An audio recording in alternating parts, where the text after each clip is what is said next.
Hey guys, what is going on? Welcome back to another drone video. Today I'm gonna put my Mini 5 Pro up against the Antigravity A1. Now believe it or not, both of these drones do have a lot of things in common. They are pretty similar, but at the same time they are completely different. So if you are looking into getting either of these two drones and you are a little bit confused on which drone to get, or maybe you're just curious to see the difference between these two drones, well, that is what we're going to uncover in today's video. Now, also for full transparency, the A1 was sent to me by Insta360/Antigravity, but there's no money exchanged and all opinions are my own. All right, let's dive in. Alright, so on the outside, both of these drones share a lot of similarities in terms of design, with the power button on top, the USB-C and microSD card at the back, and the same mechanic for inserting the batteries and powering on the drone. In terms of size and weight, there is a slight difference. My Mini 5 Pro with the standard battery comes in at 252 grams, while the A1 comes in at 247 grams, which puts them in different categories and may lead to different restrictions depending on which country you live in. In the EU, the Mini 5 Pro is allowed to deviate by ±4 grams and still be classified as a C0 drone. The Mini 5 Pro has landing feet, while the A1 has its own deployable landing gear to prevent the bottom camera from touching the ground during landing and takeoff. At the same time, the A1 also has a lens replacement kit if you are unlucky and were to scratch or damage any of the lenses. Now, when we get to the front of these drones is where we start to notice the big difference between them. The Mini 5 Pro is equipped with a bigger 1-inch sensor sitting on a 3-axis gimbal, and it has the ability to rotate the camera 180 degrees to the right and 45 degrees to the left, and you can tilt the gimbal up and down. While the A1 on the other hand uses a 360 degree camera system with two 1/1.28-inch sensors, one at the top and one at the bottom. This gives you a 360 degree panoramic view with the drone disappearing from the shot. The A1 is also controlled with a mix of a motion controller and vision goggles that works almost like a VR headset. The goggles have two antennas on top and two displays inside where you'll be watching your feed.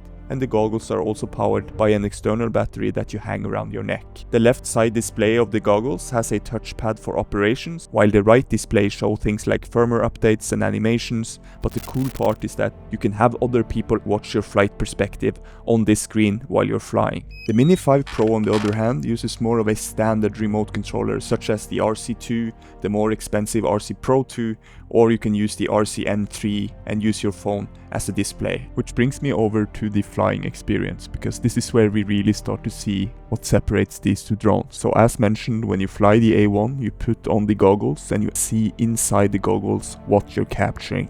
Gives you a closer feeling to actually flying yourself. But what's even more unique is that by turning your head, you can look around freely while you are flying, which enhances that flying experience even further. So while the drone is flying in one direction, you can look around freely 360 degrees without deviating from the flight direction. And to take this a step further, you can head into the menu and activate the VR cockpit and ride around on a Dragon or an airplane as well. Now, while the drone is stationed on the ground, you can also double click the button on the side of the goggles to bring up a black and white video feed to check your surroundings. Inside the menu, you simply aim with the motion controller and press the trigger to select. The A1 also has two different flight modes, free motion and FPV mode, and is controlled fairly easy with this motion controller. To pick up speed, you press and hold the trigger. Releasing it will make the drone slow down and eventually come to a stop. Pull the controller up and the drone climbs, pull it down and the drone descends. Moving it left or right will make the drone fly left or right, so it's pretty straightforward and you get the hang of it pretty quickly. There's also a target icon that shows the direction your drone is flying, and it moves around like a mouse pointer when you use the motion controller. Now, you can't fly sideways without flying forward with this drone, but turning the wheel on the motion controller will rotate the drone quickly around. If you hop over to FPV mode, there is a slight change to the controls. Now it turns left by tilting the grip left and right by tilting it right, which makes this the most immersive flying experience.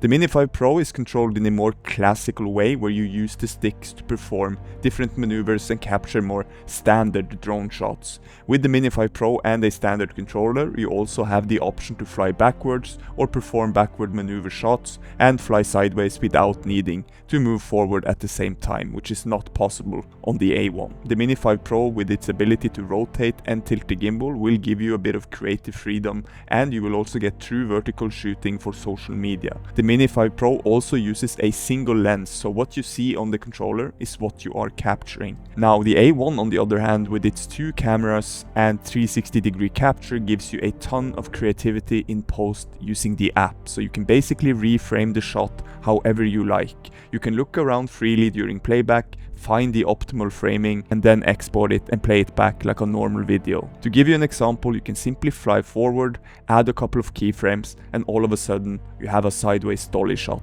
So you're essentially capturing multiple shots in one shot by just flying straight forward, which can take some time to get used to. Now with this technology, you can make it look like you've been flying FPV drones for years without actually doing the maneuvers yourself. These types of maneuvers are not possible on the Mini 5 Pro. However, the downside is that it does require some extra steps in the app. Now with that said, the app does come with a bunch of preset movements that you can add.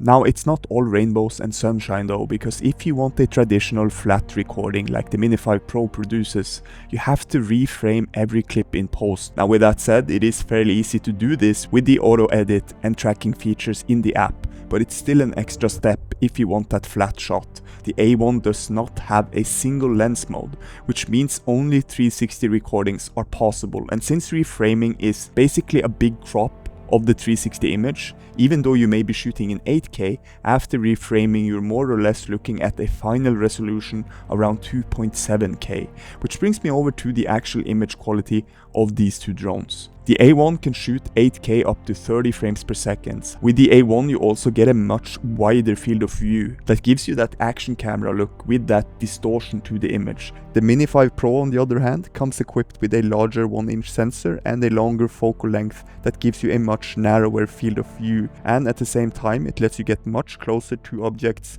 without flying too close. Additionally, the Mini 5 Pro has a digital 2x zoom with minimal quality loss that lets you get even closer, which will give you a different look. The Mini 5 Pro also has other major advantages when it comes to the image quality, as it can shoot in both HLG and D-Log-M, which will give you better dynamic range and the option to color grade your footage. The A1 on the other hand is limited to only having the standard shooting mode with no color profiles. Now for these reasons, the Mini 5 Pro will perform better in low light scenes, with the A1 picking up much more noise in these types of environments. Now with that said, I don't think the A1's image quality is bad, but the Mini 5 Pro does have a big advantage here, as it has a slightly bigger sensor, true 4K shooting, and the option to shoot in D-Log-M for color grading.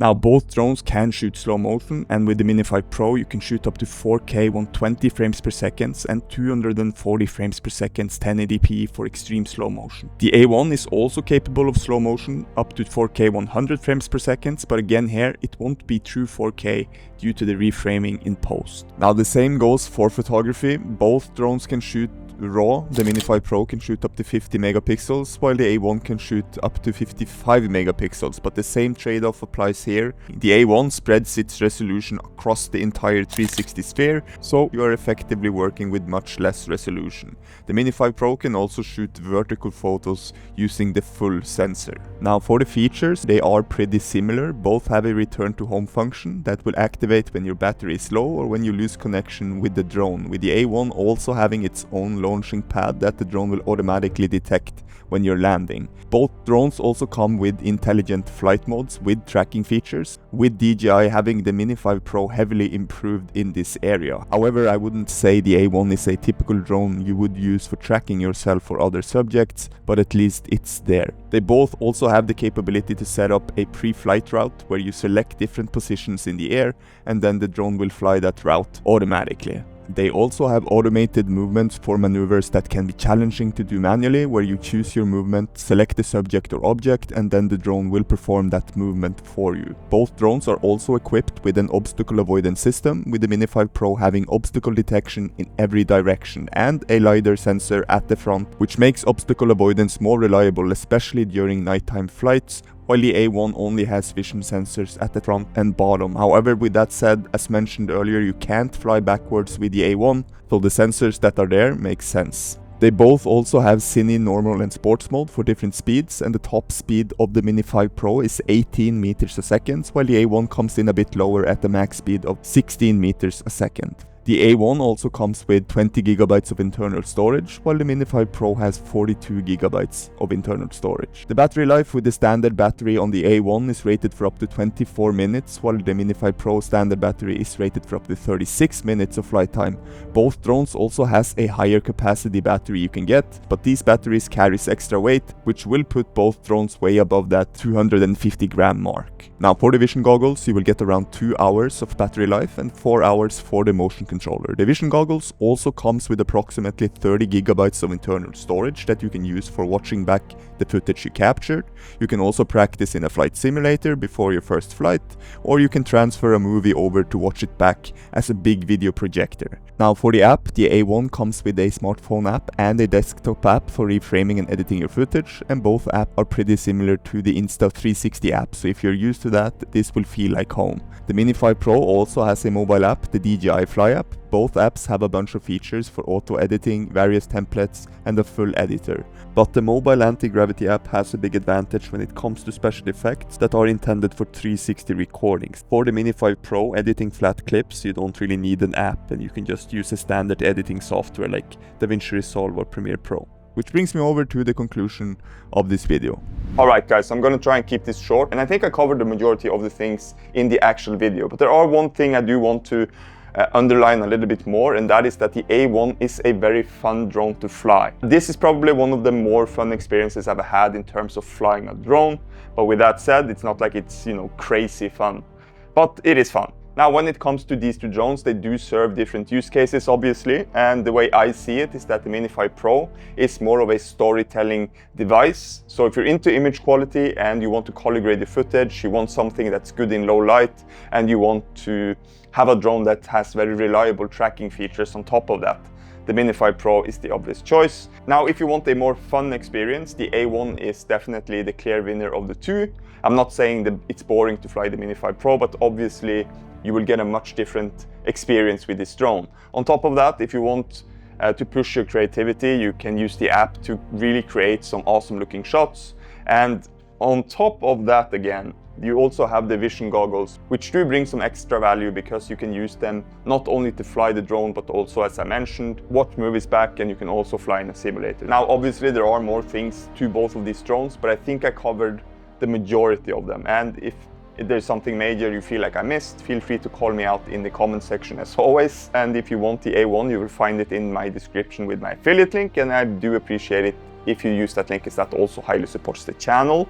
Thank you so much for watching, and thanks again to Insta360/Antigravity for sending me the A1. Don't forget to smash a like on the video to help with the algorithm. Thank you so much for watching, and I'll see you guys in my next video. Fly safe.